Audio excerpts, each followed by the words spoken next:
এ আমার মুখটা কি দিয়ে মুছছো? এত নোংরা। এটা কি স্বর্গ নাকি? তুই কে পুলিশের লোক নাকি? বিরাট ফেসেন, বাঁচালে কিছু একটা বলতে তো হবে। না না, আমি তো পার্টির লোক। হ্যালো, হ্যাঁ দাদা বলছি, এখানে একটা লোক ধরা পড়েছে, বালি চাপা দিয়ে মেরে দেবো। না, ওকে আমার কাছে নিয়ে চলে আয়। হ্যাঁ ঠিক আছে, নিয়ে আসছি আমি। হ্যাঁ চল ওঠ, চল বস, ব্যাটাকে এনেছি। তুই হঠাৎ আমার এলাকায়? আমি পার্টির লোক, উঠতে উঠতে প্রচার করতে এসেছি। কোন পার্টির লোক তুই? আমি চানাচুর পার্টির লোক। চানাচুর পার্টির সভাপতির লোককে ফোন লাগাতো। ওই, তোর নাম কি? আমার নাম হাকিম শেখ। বাড়ি কোথায় তোর? পান্ডুয়ায়।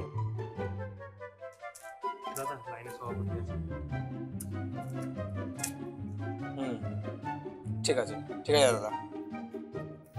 কিরে, তোর সাথে এখানে নাটক করতে এসেছিস? না দাদা, হ্যাঁ? আমার ভুল হয়ে গেছে দাদা, এরকম করোনি দাদা। দেবো একটা, এখন দেবো একটা। দাদা দাদা, সত্যি কথা আমি বলবো দাদা, কি হয়েছে আমি সত্যি কথা বলবো। আসলে যেটা হয়েছিল, হ্যালো গাইজ, আমি 420 নিউজ থেকে বলছি। আপনারা জানেন একটা গাড়ি ব্লাস্ট হয়েছিল, আমরা এই বাড়ির লোকের কাছে চলে আসি, আপনারা দেখতে থাকুন। আপনার দাদা এখন কোথায়? কি জানি কোথায়, খুঁজে পাওয়া যাচ্ছে না। বলুন আপনার গাড়িটা কি করে ব্লাস্ট হয়েছে? আমার দাদার ফাইনাল দেখা ছিল, এই জন্য আমি তেলটা ভরে দিলাম দাদাকে। তো দাদা বলছে আমি ফেসিয়ালে গিয়ে এবার চমকে বমকে আসছি। তারপরে দেখছি নাকি আসছে না কেন দাদা, তারপরে সবার মুখে শুনছি দাদা বোম ব্লাস্ট হয়ে গেছে গাড়ি। তাহলে এই যে পেট্রোলটা ভরেছিলেন ওটা কোন পাম্প থেকে ভরেছিলেন? না মুদিখানা থেকে।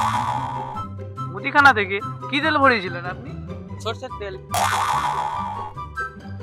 ক্যামেরাম্যান, ক্যামেরাটা বন্ধ করো তো। তাহলে আপনি মারলেন কেন? কোন সমাজে? কেন আমি এই সমাজে? এই সমাজে তোকে কে শিখিয়েছে? তোকে চিড়িয়াখানায় ঘুরে আসতে হবে তো। গাড়ি সরষের তেল দিয়ে চলে? কি তেল দিয়েছে? পেট্রোল দিয়ে চলে? এতটুকু সাধারণ জ্ঞান নেই? যত চিড়িয়াখানায় ঘোরা আসবো। শান্ত শান্ত। তার মানে তোর ভাই তোর সাথে ভরেছিল, তুই বাইকে বাস করে এখানে এসেছিস? হ্যাঁ মস্তানদা। তোকে তো এইভাবে ছাড়া যাবে না। দাদা একটা কথা বলবো? হ্যাঁ বল। আপনি কি ভাল্লুকের সাথে জন্মেছিলেন নাকি বনে? আপনার এত পায়ে লোম।